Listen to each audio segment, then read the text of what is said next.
Hello, welcome to VNA Podcast Daily. I'm following today's highlights. Party General Secretary Nguyễn Phú Trọng was with Ministry of Planning and Investment. IDB provides loans totaling $245 million to help Vietnam improve education and energy supply. The price of electricity increased by 5% to 1,437 VND from December 22nd.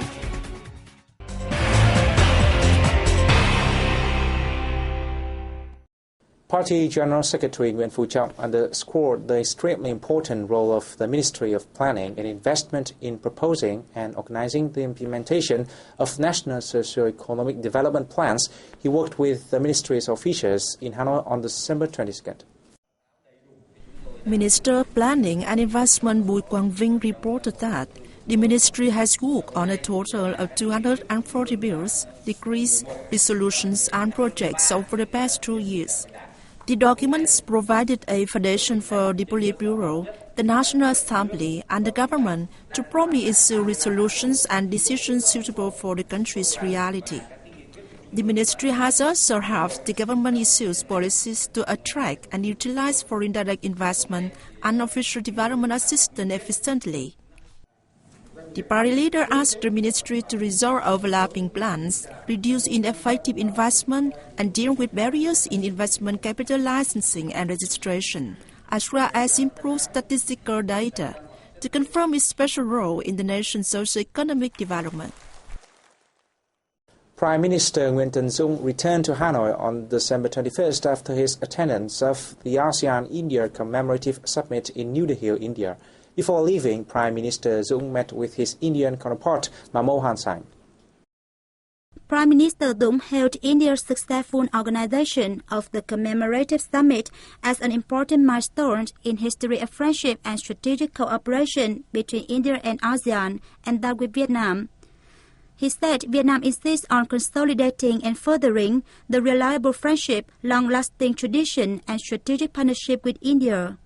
The Indian leader spoke highly of Vietnam's active participation in the event, confirming his country's look-it policy keeps Vietnam a top priority partner.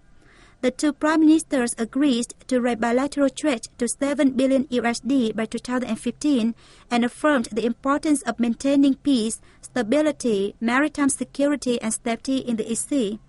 Accompanying the Prime Minister to India, Deputy Foreign Minister Phạm Quang Vinh had a brief review on the outcomes of the summit and the Prime Minister's activities. At the commemorative summit, ASEAN and India agreed that their cooperation is a core element to regional connectivity and cooperation, as well as the maintenance of peace, stability, maritime security and safety in the regions and the East Sea. At a time where the region is facing many challenges on traditional and non-traditional security, Prime Minister Dũng suggested that ASEAN and India should prioritize the boosting of political security cooperation and build standards being set. He underlined that, with its proactiveness and responsibility, the Vietnamese delegation again contributed actively and efficiently to promoting the ASEAN-India dialogue relation, as well as strengthening the strategic partnership and bilateral cooperation between Vietnam and India. Ministry of Public Security Trần Đại Quang made a two-way visit to Laos from December 21st. He was received by Lao Party General Secretary and President Chomali Season. At the reception, President Say Nha-son praised cooperation between the two ministries of public security in recent years. He said he hopes that the two ministries will continue working together in the time to come to guarantee national security and social order in each country. Minister Quang briefed President Say Nha-son of the outcomes of his talks with Minister Thong Bang Sang Aphon. He said he exchanged views with Minister Aphon on economic, social and security situation in the countries. They agreed that cooperation between the two ministries in 2012 was effective and will focus on education and training, the fight against hostile forces at all-level exchanges in 2013.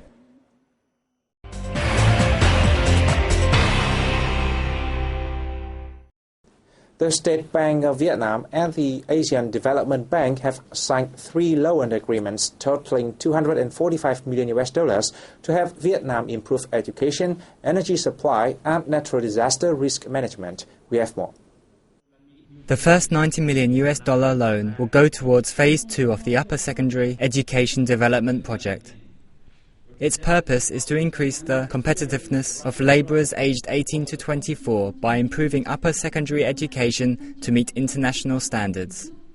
The second loan, worth $110.19 million, is for Part 2 of the $730 million power transmission investment programme approved by ADB last December. It supports partial implementation of the National Power Sector Development Master Plan No. 7 to meet growing electricity demand in Vietnam. The third loan agreement, consisting of $45 million from ADB and a grant of $5.9 million from the Australian Agency for International Development, will be used to improve flood and drought risk management and mitigation within the Lower Mekong Basin. The price of electricity increases by 5% to 1.437 Vietnam dong, $0.06 from December 22nd, following a circular issued by the Ministry of Industry and Trade on December 20. The Vietnam Electricity Corporation said that this price rise will only impact slightly on people's life and business activities. The retail price of electricity for households will increase from 66 to 115 VND, based on the price escalation chart. But the price of electricity for low-income households, who use less than 50 kilowatts per hour per month, will remain unchanged at 933 VND per kilowatt.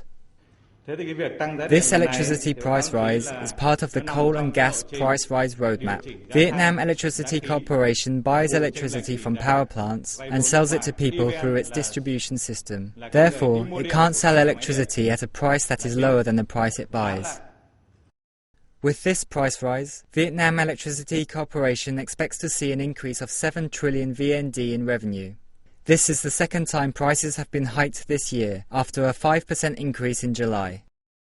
At its meeting in Ho Chi Minh City on December 21st, the Vietnam Cashew Association set a 2013-2015 export target of over $4 billion, equivalent to $1.4 and $1.5 billion each year. According to the association, to fulfill its goal, its member enterprises need to focus on traditional markets, including the US, EU, China, and Australia. They also need to promote their presence in the Middle East, Eastern Europe, North Asia, and ASEAN nations. The association requested government support, including short and middle-term loans, totaling 43 trillion VND, to buy raw cashew materials in 2013-2015. It forecasts difficulties in 2013, naming technical and trade barriers from import countries. Vietnam has been the world's largest exporter of cashew nuts for 7 consecutive years. This year, it shipped 220,000 tons of cashew nuts abroad, earning $1.45 billion USD. Vietnamese cashew nuts are available in more than 100 countries and territories, with the US being the biggest importer.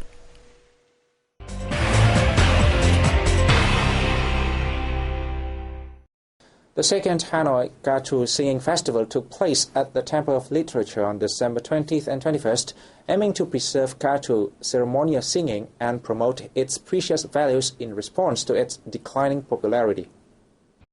The festival looks to encourage the development of Ca Chu singing clubs in the city as a way of safeguarding this special singing genre.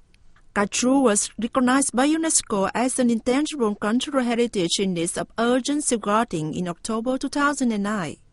It is a complex form of poetry found in the north of Vietnam, using lyrics written in traditional Vietnamese poetic forms. Ca Chu groups comprise of 3 performers: a female singer who uses breathing techniques and vibrations to create unique sounds while playing the clappers or striking a golden box, and 2 instrumentalists who produce the deep tones of a 3-string lute and the strong sounds of a ceremonial drum. The various forms of Ca Chu fulfill different social purposes, including worship, entertainment, and competition. The festival is meaningful to encouraging the singing of Ga Chu. If Ga Chu is no longer sung, UNESCO will take it out of the world's cultural heritage list. The festival greatly promotes the singing form and preserves it for younger generations. During the two-day event, foreign and domestic lovers of Ga Chu had a chance to meet and chat with singers. They also took part in a seminar on how to protect and promote this genre. Ga Chu singing appeared in the north around the 15th century and thrived until the early 20th century. Since then, it has lost popularity to imports of modern recreational forms and cultural activities. And this is the end of our news today. Thanks for watching and goodbye for now.